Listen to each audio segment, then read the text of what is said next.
Mapagpalang hapon mga ka-inklusyon. Ang Inklu Balita ay tungkol sa Global Information Technology Challenge for Youths with Disability. Ang International Final Round ay kasalukuyang ginaganap ngayong linggo mula November 3 hanggang November 8 sa Manila Hotel. This event is being participated by 16 countries. Wow, ang dami. Namely Korea, Mongolia, Laos, Malaysia, Vietnam, Indonesia, Cambodia, Thailand, Nepal, Bangladesh at 3 bansa mula po sa Africa, namely Ethiopia, Kenya, Egypt, at syempre ang ating mahal na bansang Pilipinas.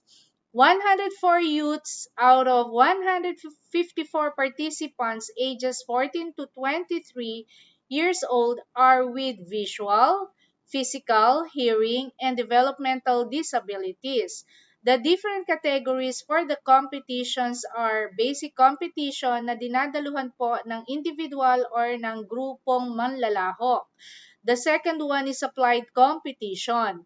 Ang event na ito aims to improve the capabilities of youths with disability to utilize information technologies and establishing a foundation for their advancement in society, katulad ng employment opportunities, access to higher education, at iba pa.